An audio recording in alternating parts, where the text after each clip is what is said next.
প্রথমে গেছিলাম সুরুচি সঙ্গতে। সুরুচি সঙ্গ আজকে রবিবার দিন সন্ধ্যে 6টার পরে উদ্বোধন হবে, তাই চলে এলাম চেতলায়। চেতলা অগ্রণী তোমাদের সঙ্গে দেখে যাব সাউথে, মুদিয়ালি, তারপরে তোমার দেশপ্রিয় পার্ক, শিব মন্দির, এগুলো সব দেখবো।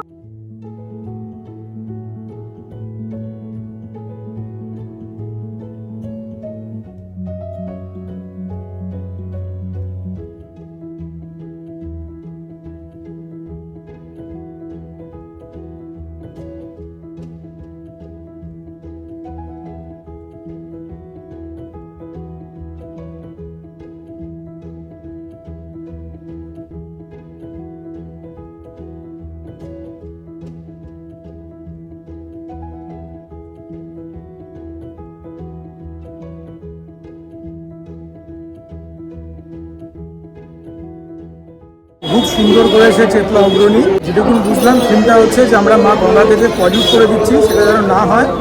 আর ভেতরে দেখলে তো পঞ্চপ্রকৃতি আরতি হচ্ছে, পুরোটাই মেকানিক্যাল, ব্রিলিয়েন্ট। আর সেরকম পাল্লা দিয়ে মূর্তিটা করেছে।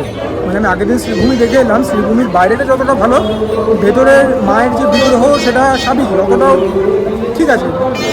এইটা তো যেরকম মানে পুরো কনসেপ্টটা সেরকম, মায়ের বিগ্রহ একদম 10/10 সবটা। সুরুচিটা দেখতে পারলাম না, মনটার মধ্যে কুকুতানি রয়ে যাচ্ছে। তোমাদেরকে একটা কথা বলে রাখি, এখন কিন্তু অটো বড়টা যেটা প্রাণে চাইছি চার্জ করছে, ঠিক আছে। সুরুচি সঙ্গ থেকে চেতলা এলাম, আমার কাছ থেকে নিল 50 টাকা। চেতলা হয়ে মুদিয়ালির দিকে যাচ্ছিলাম, রাস্তায় এটা দেখতে পেলাম বিষ্ণু মন্দির, নাম হচ্ছে মহীশূর উদ্যান হচ্ছে নাম। এখানে বিনামূল্যেই প্রবেশ করা যায়। কি সুন্দর দেখো দেখতে। ব্যাকগ্রাউন্ডে আবার রামধনু দেখতে পাচ্ছি, কি সুন্দর দেখো। গাছ ফাছগুলো কাটা আছে, একদম সব কিছু খুব প্রপার ওয়েতে করা আছে।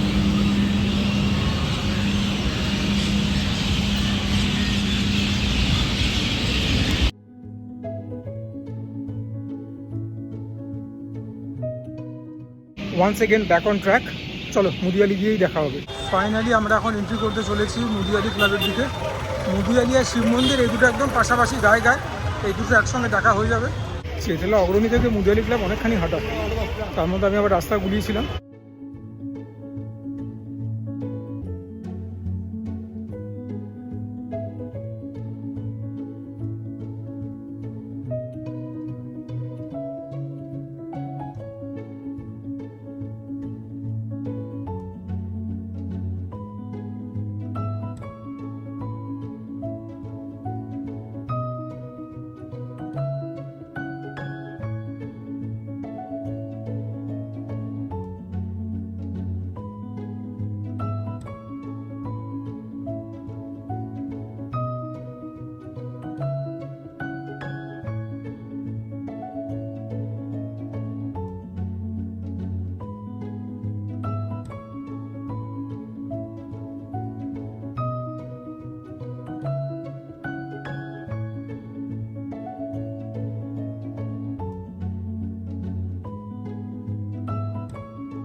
চেতলাটা যদি একরকমের সুন্দর হয়ে থাকে, তার একরকমের সুন্দর। এখানে মায়ের মুখটা একদম মানে যেন প্রাণবন্ত। মুদিয়ালি মানে সবসময় আমার কলকাতাতে কী বলবো, মানে পুজো প্যান্ডেলের মধ্যে মানে one of the more competent for sure.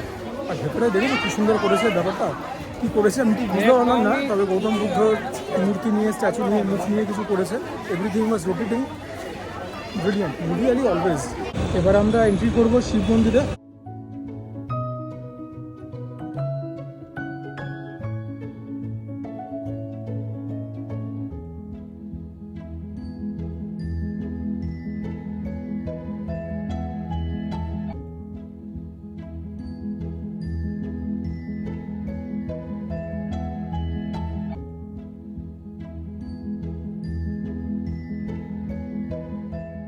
আস্তে আস্তে আই এম স্টার্টিং টু পার্সপায়ার।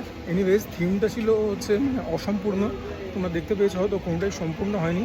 ভেতরের মধ্যে কিছু আর্ট ওয়ার্ক ছিল, পেন্টিংস ছিল, মাটির যে মূর্তিগুলো কোনোটাই শেষ হয়নি। তো ঠিক আছে, এটাও ভালো ছিল।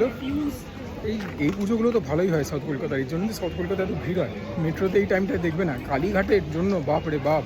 এখন আমরা চলেছি শ্রীঘাটের উদ্দেশ্যে।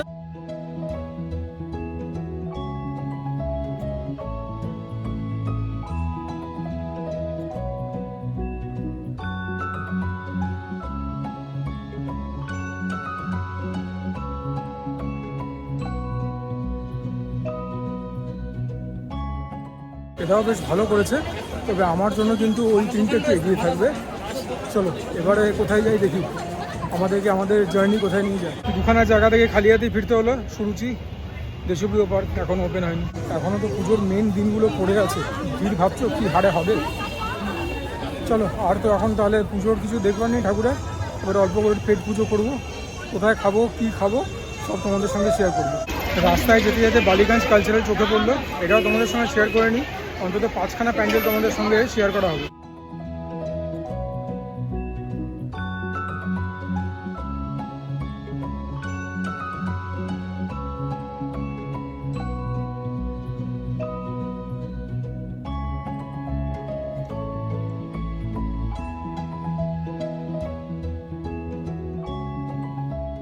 ডেকোরেশনটা যেরকম ছিল, কিন্তু প্রতিমাটার মধ্যে একটা ব্যাপার রয়েছে। যখন মানে টার্নটা নিলাম না, মানে প্রতিমাটা মানে it was on your face, I feel something, মানে এতটা পাওয়ারফুল ছিল। পুজোর সময় একদিনও হাটারি আসবো না তাও হয়। সাউথ কলকাতায় আমার ফেভারিট রেস্টুরেন্ট। আর যারা আমার চ্যানেলের সঙ্গে অবগত তারা জানো কোন আইটেমটা অর্ডার করবো, বহুবার বলেছি। যদি না জানো কী করছো, আমার চ্যানেলটা দেখো। বাইরে 4-5 জনের লাইন রয়েছে, ওয়েট করতে হবে অনেকক্ষণ। তার থেকে ভালো আমি বাড়িতে নিয়ে গিয়ে ভালো করে খাবো, এসি বেশি চালিয়ে।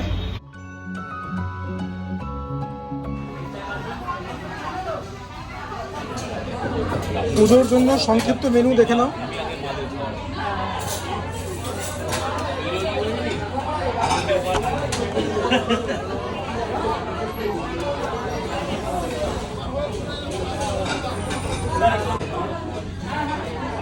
আমার আজকের অর্ডার কি, যদি না জানো তাহলে তোমরা কি করছো, ট্যাক্স নিয়ে 475। দামগুলো একটু বেড়েছে from the last time I was here, but Hatari is always golden. এই হচ্ছে হাটারির প্যাকেজিং, খুব সুন্দর করে ওরা প্যাকেজিংটা করে দেয়। আর এই স্পেশাল ফ্রাইড রাইসের সঙ্গে প্রন ক্র্যাকার্স দেয়, ওই প্রন চিপস। এই হচ্ছে সেইটা, আর ছোটো ছোটো এরকম বক্সের মধ্যে chilli vinegar R chilli sauce.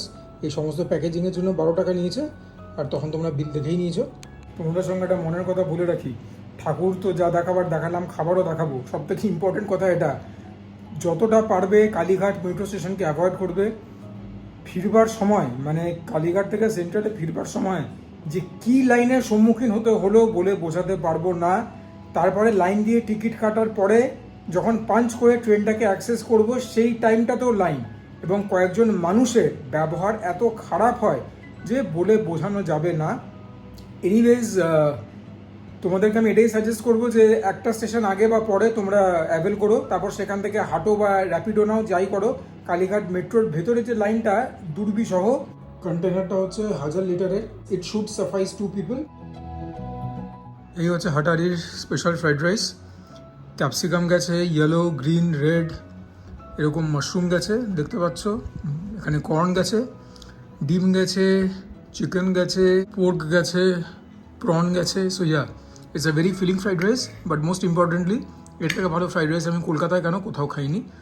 The best fried rice. এটা কি বলতে লাগবে মাঠা বেড়ে ছাক্কা যখন বলছে আমার খাওয়া সেরা fried rice. It is a wet fried rice, গিলতে কোনো অসুবিধা হবে না। চালগুলো সুসিদ্ধ হয়েছে, প্রত্যেকটা বাইটে মুখের মধ্যে একাধিক প্রোটিন পড়বে। এই ফ্রাইড রাইসটা এমনি এমনি খেয়ে নেওয়া যায়, তবে চিলি ভিনিগার চিলি সস দিয়ে খেলে পরে যেন স্বাদটা আরও বৃদ্ধি পায়। Literally whole mouth is celebrating. Properly seasoned, নুন একদম কম নয়, ঠিকঠাক আছে। বি দ্য জাজ। আচ্ছা, রাইসটা তোমরা দেখে নাও। ফ্রাইড রাইস এরকমই চাল দেয়, একদম সরু বাসমতি চাল দেয় না যেগুলো বিরিয়ানিতে দেয়। প্রন দেখতে পাচ্ছ, কর্ন দেখতে পাচ্ছ, বেল পেপার ফিল পেপার বাদ দাও। এই যে পোর্ক দেখতে পাচ্ছ, এটা হচ্ছে পোর্ক, এগুলো সব pork. So yeah, it is a very filling fried rice. South কলকাতায় পুজো দেখে হাটারিতে একবার ঢু মারতেই পারো।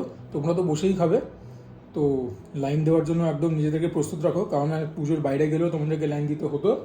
আর এখন তো পুজোতে কোনো কথাই নেই, নইলে বাড়িতে এনে খাবে আমার মতো। শুধু ফ্রাইড রাইসটা খাবে, যদি না খাও নিজেদেরকে ফুডি করবে না, নিজেদেরকে ঠকাচ্ছ। একটা স্মোকি এলিমেন্টও রয়েছে, দেখাবার তো বিশেষ কিছু নেই। একবার চিলি ভিনিগার চিলি সস দিয়ে খেয়ে বলবো কীরকম, ডেফিনেটলি ফ্লেভারটা এলিভেট হবে। অল্প একটুখানি চিলি ভিনিগার নিয়ে নিলাম। আর এই পুজোর এই রাশের মধ্যেও হাটারি কিন্তু নিজেদের স্ট্যান্ডার্ড একদম ঠিকঠাক রেখেছে। একটুখানি চিলি সস নিয়ে নিই, দুটোকে নিয়ে একটা জম্পেশ বাইট হবে। এরকম না সুজয় ক্রনিকল স্টাইল। আমি আগেও বলেছি, এখনও বলছি, আমার ওপিনিয়নে চাইনিজ স্টাইল ফ্রাইড রাইস বলো বা চাউমিন বলো, চাইনিজ স্টাইল বলতে স্ট্রিট স্টাইল যেগুলো বাইরে দেওয়া সেগুলো না, সেগুলো খাওয়ার জন্য বেস্ট অ্যাকম্পানিমেন্ট বা সেগুলো খাওয়ার জন্য বেস্ট বেস্ট সাইড ডিশ হলো চিলি সসের চিলি ভিনিগার। একটা অ্যাসিডিটি পাবে চিলি ভিনিগার থেকে, চিলি সস থেকে ঝাল ঝাল ব্যাপার পাবে, টক ভাব পাবে, পুরো প্যালেটটা রিফ্রেশ হয়ে যায়। কথা বলবো কি মুখ থেকে জল বেরিয়ে যাবে, আর কিছু বলবার নেই। আর বিগ থামস আপ ফর হাটারি।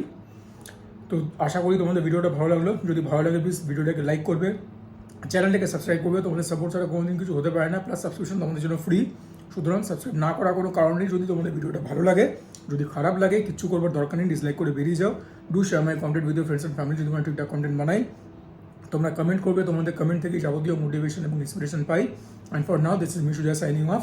তোমরা প্রত্যেকে ভালো দেখো, সুস্থ দেখো, জমিয়ে খাওয়া দাওয়া করো, তার সঙ্গে ওয়ার্কআউট করো, বিকজ দ্যাট ইজ ইম্পারেটিভ। দুর্গাপুজোটা ছুটি উপভোগ করো, আর যাই করো তাই করো, keep Tilottama alive in your prayers. এবং তিলোত্তমার সঙ্গে আমাদের 6 জন জুনিয়র ডাক্তার যারা কিনা এখন আমরণ অনশন করছেন, তাদের কথাটা একবার ভেবে দেখবে।